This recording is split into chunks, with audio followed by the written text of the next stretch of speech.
Welcome to the first annual Golden Crocoduck Awards. Ben Stein. Somehow, that mud found a way to grow, reproduce, swim. Venom Fang X. How is it the most important building in the entire world is at the bottom of a giant Satan pentagram? Dr. Ken Hovind. If you date a sample of known age, I mean, you know how old it is, like the tree ring. Carbon dating doesn't work.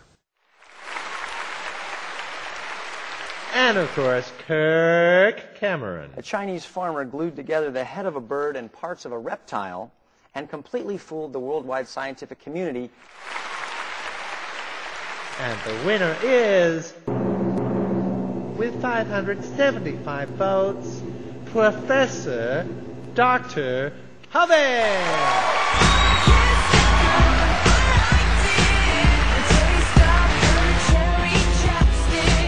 The Romans came across to America long before Columbus did.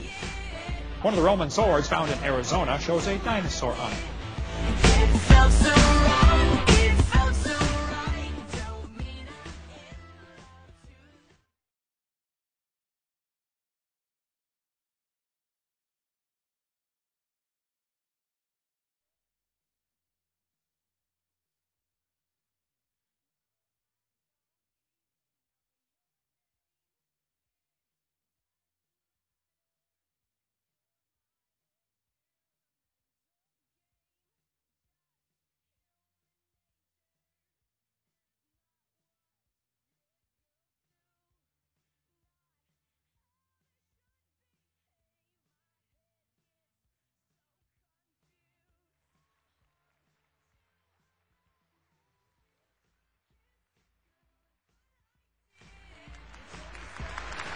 Well, as the curtain closes on the first annual Golden Crocoduck Award, I'd like to thank the people who voted, over 1,000 of you.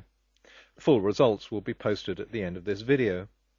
On a more serious note, I've got nothing against the personal beliefs of any of our nominees. The reason they got nominated is not for what they believe in personally, but because they chose freely and willingly to stand on a public stage or in front of a camera and lie in order to induct others into their religion. The purpose of this series of debunking videos is to expose these lies. I also have nothing against Hovind's lack of a science degree. A lot of people have no formal education in science, but still know a lot about the subject. Unfortunately, Hovind isn't one of them. The only reason his legion of fans believes his bullshit is that they apparently know even less about science than he does. BlueLetterBible.org, for example, says Hovind is dedicated to the proclamation of factual scientific evidence supporting the biblical record of creation and the history of the world. His fact-filled creation seminars are exciting and informative. Well, let's see. Here's Hovind talking to a typically supportive audience. He's recalling a conversation with a university professor, a real one, he claims, and the professor was apparently explaining the Big Bang. Hovind says the professor describes this as dirt exploding from something the size of a dot. I said, Professor, what happened to your dot? He said, well, Hovind, 20 billion years ago, all the dirt in the universe was drawn into this little bitty tiny dot, and it was spinning. It spun faster and faster, and one day, boom, it exploded, Big Bang.